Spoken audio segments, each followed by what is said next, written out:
Tuesday's tips and tricks. Yeah.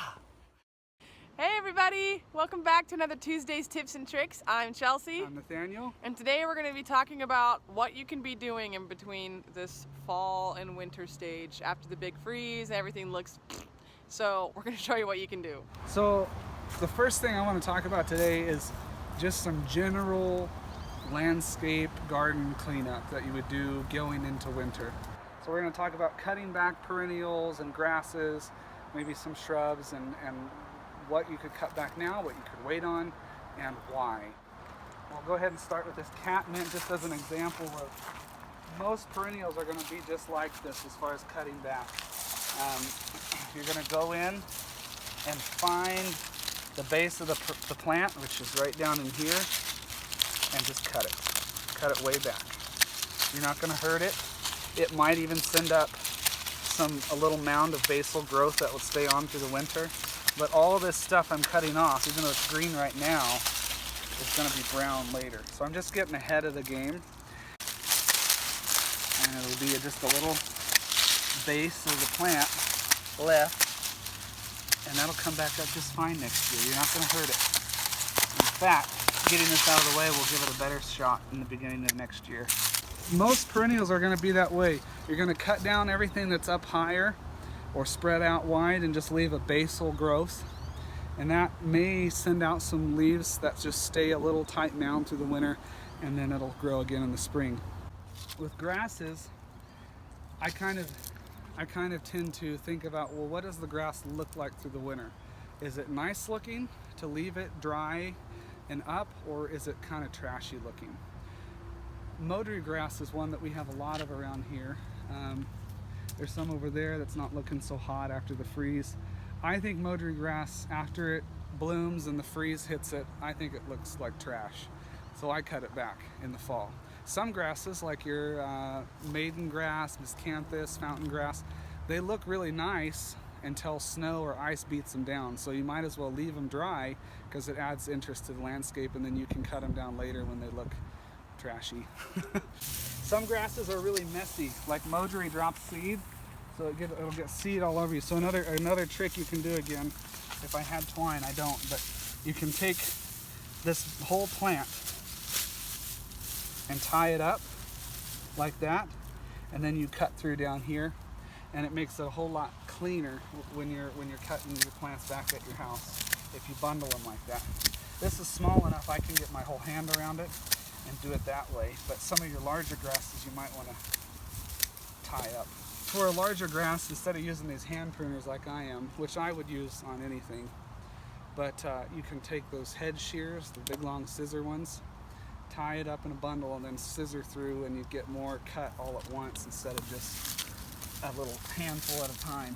So over here looking at a shrub, this is a vitex, also known as a chase tree. It gets beautiful spikes of blue flowers in the summertime, midsummer till frost, and then it has all these seed heads on it too.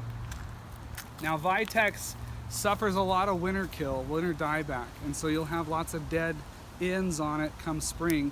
I personally, on winter dieback shrubs, prefer to prune them in the spring because I want to see what survives the winter before I cut on it, unless it's massive and you need to control size. But it can be nice to shear off all the seed heads so you don't end up with vitex coming up everywhere like we do. But I don't mind because I just pot them up. But you can go in and just take off all these seed heads and get rid of those. And then you won't have seeds everywhere. What he's doing is, so this one here is large. Big You have seed heads, so he's going to cut it all the way back till there's no more seeds. Yep.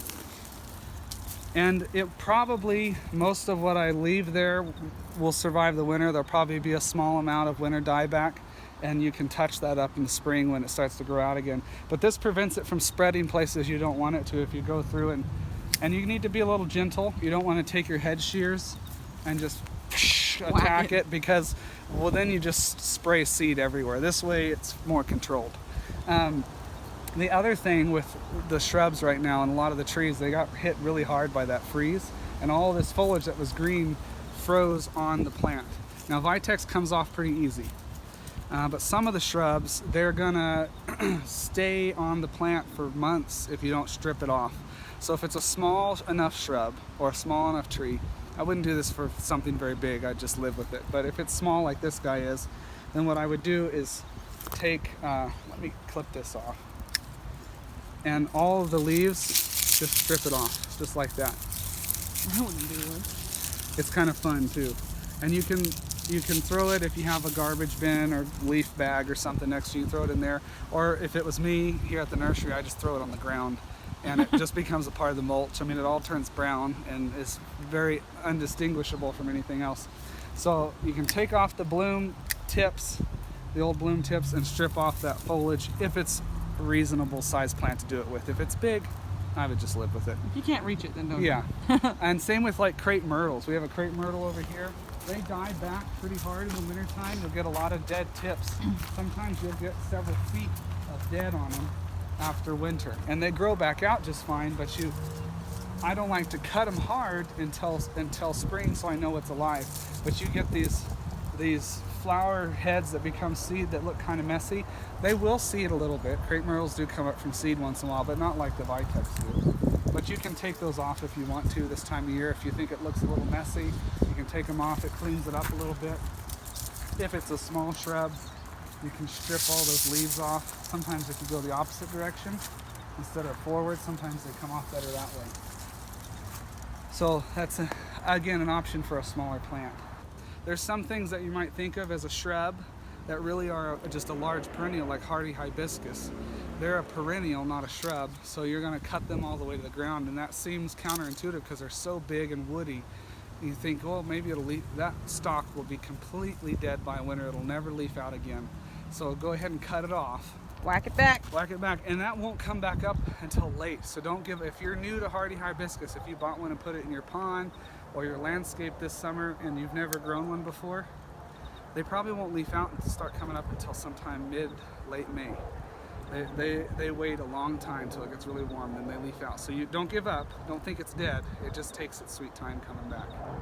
You guys might want to know about what to do with your hydrangeas in the wintertime. There is quite a bit of information out there that is not necessarily accurate, at least not for our climate. Hydrangeas, the ones that most of us think of that have the big dome round balls of blue or purple or pink, those are called macrophylla or mophead hydrangeas. Most of your mophead hydrangeas that are modern flower on the wood that was grown this year, as well as wood that will be grown next year. So they're repeat bloomers. But they flower most prolifically on the buds that have been set this summer for blooms next summer. So you want to try and encourage those buds to survive the winter, which means you don't want to cut them back hard because you want to save as many buds as you can for the best bloom possible.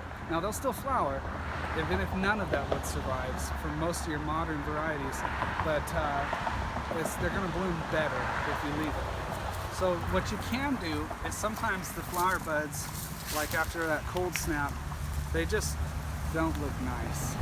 They look bad. And so we can cut those off, cut the bloom tips just like we did that vitex. Just go in and cut those off because they're, and any like this here, that piece of the stem, you can see that's already shriveling. That was too tender to survive the cold. That's gonna desiccate and die, that piece of stem there. So you can take that little skinny piece of stem right behind the bloom off too. But I'll show you the flower buds for next year. These are the buds that are gonna grow and then flower next summer. If you cut those off, because this is a repeat bloomer, it will bloom. But there's gonna be way more flowers if we can get at least... Is that what that is too on the top, right there? Where? Right Up here? There's like tiny Yep, buds. yep. As long as we can get the buds to survive, and even down in here, these are nodes here, there's not much of a bud, a little bit. Even if it dies back to there, you have buds here and here that will come up and flower. If we cut those off now, we have no hope of a more prolific bloom. We do have hope of bloom, but it will be way less prolific if we cut it back hard right now. So wait till spring, give it plenty of time. Sometimes hydrangeas are slow to really show how much survived. Then go cut off what's dead because you'll get better flowering if you're patient and wait that way. All right, folks, that's your Tuesday's tips and tricks. We'll see you next week. Bye.